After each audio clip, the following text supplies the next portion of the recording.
శ్రీ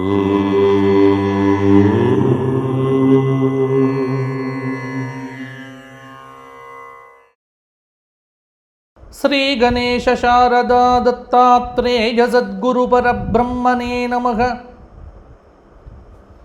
ఇందీవరదలశ్యామం ఇందిరానందకందలం మందారుజనమందారం వందేహం యదునందనం. స్వధర్మ ప్రేక్షకులకు మాస ఫలితాల్లో భాగంగా ఈ మాసం అనగా జూలై నెల కుంభరాశి వారికి ఎలా ఉండబోతోంది, కుంభరాశి వారు ఏం చెయ్యబోతున్నారు, కుంభరాశి వారికి గ్రహ సంచారం ఎలా ఉంది. జూలై నెల అంటే కుంభరాశి వారికి 1 నుంచి 14వ తేదీ వరకు నిజజ్యేష్ఠ మాసం, 15వ తేదీ నుంచి 31 వరకు ఆషాఢ మాసం. ఈ జూలై నెల మొత్తం కూడా నిజజ్యేష్ఠ ఆషాఢాలు కొన్ని రోజులు ఎలా ఉంటాయి, పరిస్థితులు ఎలా ఉండబోతున్నాయి మొదలగు అంశములను ఇప్పుడు చెప్పుకుందాము. ముందుగా కుంభరాశి అంటే ధనిష్ఠ 3-4 పాదాలు, శతభిషం 4 పాదాలు, పూర్వభాద్ర 3 పాదాలు కలిస్తే కుంభరాశి. కుంభరాశి వారికి గురు సంచారం అనేటువంటిది 6వ స్థానంలో కర్కాటకంలో ఉండటం వల్ల కొంత ఇంటా బయట జాగ్రత్తగా ఉండవలసినటువంటి సూచన. శనైశ్చరుడు 2వ స్థానంలో ఉన్నాడు. ఏలినాటి శని దోషం అనేటువంటిది చివరి దశకు వచ్చింది కాబట్టి మనసు చెడు మార్గముల వైపు వెళ్లకుండా జాగ్రత్త పడితే చాలు. 1వ స్థానంలో ఉన్నటువంటి రాహువు కొంత మాట పొదుపును సూచిస్తూ ఉన్నాడు. 7వ స్థానంలో ఉన్నటువంటి కేతువు కొంత కుటుంబ స్థానము, కొంత వ్యాపారస్థ అంటే కొంత ఇబ్బందులు కలిగింపచేసే విధంగా ఉన్నాడు. కాబట్టి ఇక్కడ మొత్తం కనుక చూసుకున్నట్లయితే గ్రహ సంచార ప్రకారంగా కుంభరాశి వారికి రవి 5వ స్థాన ప్రభావం. ఎందుకంటే రవి మిథునంలో ఉన్నటువంటి 5వ స్థాన ప్రభావంతో సంతానం కానీ విద్య కానీ ఆలోచనలు దృష్టి పెరుగుతుంది. మనస్సు కొంత స్థిరంగా ఉండదు రవి యొక్క ప్రభావం చేత. సంతాన విషయంలోనే కొంత శ్రద్ధ అవసరం అవుతుంది.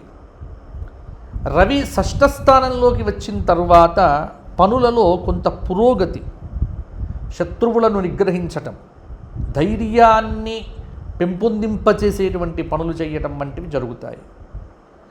కాబట్టి కుజుడు శుక్రుడు కూడా కొంత చురుకుదనాన్ని కుటుంబ సౌఖ్యాన్ని ఇస్తూ ఉన్నాడు. కాబట్టి ఈ మాసంలో సామాన్యమైనటువంటి గ్రహబలమే, మిగతా గ్రహములన్నీ కూడా ఏ ఏ ప్రభావాలు చూపిస్తున్నాయో బట్టి చూస్తే సామాన్య గ్రహబలం. చిన్న పనైనప్పటికీ కూడా సకాలంలో పూర్తి చేయటానికి ప్రయత్నం చేయండి. కుటుంబ సభ్యులకు ముఖ్యంగా సమయాన్ని కేటాయించండి. అలాగే మిశ్రమ ఫలితాలు పొందటానికి సిద్ధంగా ఉండండి.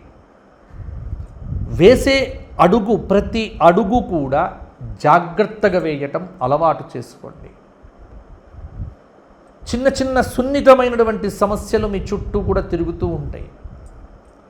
ఈ సున్నితమైనటువంటి సమస్యలకు సకాలంలో స్పందించడం మొదలుపెట్టండి. మనోబలం అనేటువంటిది వీలైనంత వరకు పెంచుకోండి. కుటుంబ విషయముల యందు కొంత ఒత్తిడి తప్పకుండా ఉంటుంది. అందువల్ల కుటుంబ సభ్యులతో సమయం కేటాయించుకొని మాట్లాడటం వంటి పనులు మీరు బాగా చేయవలసి ఉంటుంది. ఉద్యోగపరంగా కూడా ఒక సాఫ్ట్వేర్ రంగంలో ఉన్నవారికి, గవర్నమెంట్ ఉద్యోగంలో ఉన్నటువంటి వారికి ఒత్తిడి విపరీతంగా ఉంటుంది. ఆ ఒత్తిడిని అధిగమించే ప్రయత్నం కూడా చేయండి. కొత్త పనులు, ముఖ్యమైనటువంటి ప్రయాణాలు కొంత వాయిదా వేసుకోండి. అన్ని విషయముల యందు కూడా ఓర్పు, సంయమనం అనేటువంటిది మీకు చాలా అవసరం.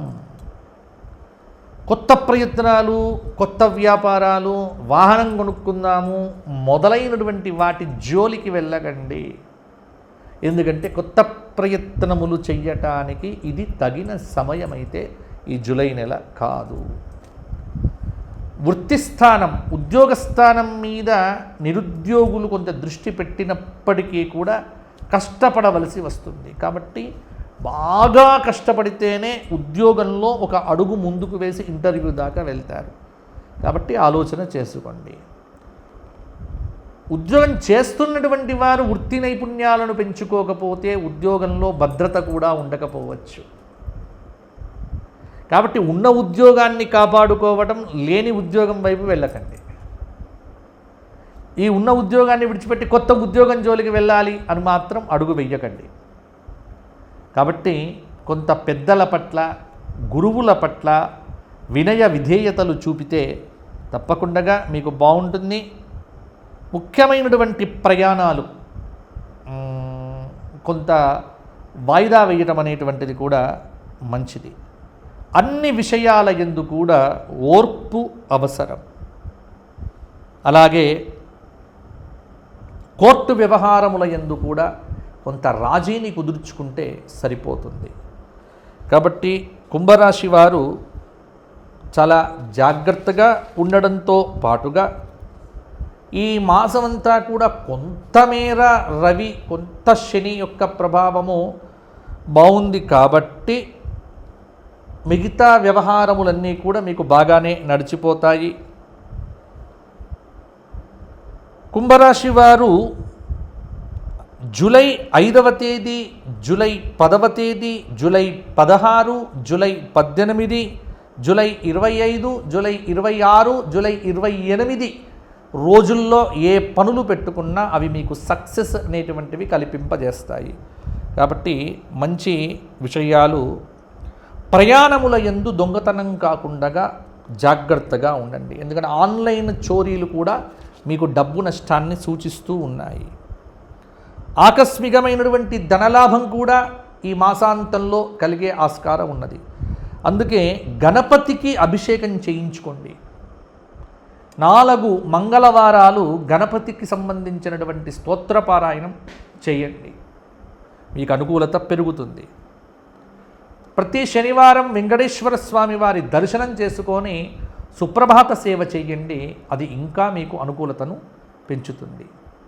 రోజు విష్ణు సహస్రనామ పారాయణం చేయడం వల్ల కూడా కొంత కుంభరాశి వారికి బాగుంటుంది అని చెప్పవచ్చు. ఇవి చెయ్యండి, సరిపోతుంది. ఇక కుంభరాశి వారు ఎవరైనా వ్యక్తిగత జాతకాన్ని పరిశీలించండి గురువుగారు అని కావాలి అనుకుంటే కింద కనిపిస్తున్న నెంబర్కు ఫోన్ చేయండి, నాతో మాట్లాడండి. అపాయింట్మెంట్ ద్వారా నేను మీకు అందుబాటులోకి వస్తాను, నాతో మాట్లాడవచ్చు. నేను తప్పకుండా మీకు సూచనలు అందిస్తాను. కాబట్టి ఎవరైనా వ్యక్తిగత జాతకాలు పరిశీలన కావాలి అనుకున్నవారు కింద కనిపిస్తున్న నెంబర్కు సోమవారం నుంచి శనివారం వరకు ఉదయం 8 నుంచి రాత్రి 7 గంటల లోపు కాల్ చేయండి. తప్పకుండా మాట్లాడతాను. మీరందరూ బాగుండాలి అని కోరుకుంటూ, మీకు వెంకటేశ్వర స్వామి వారి అనుగ్రహం పరిపూర్ణంగా ఉండుగాక అని కోరుకుంటూ మరల వచ్చే మాసం కలుసుకుందాము. అంతవరకు సెలవు. జై శ్రీరామ్.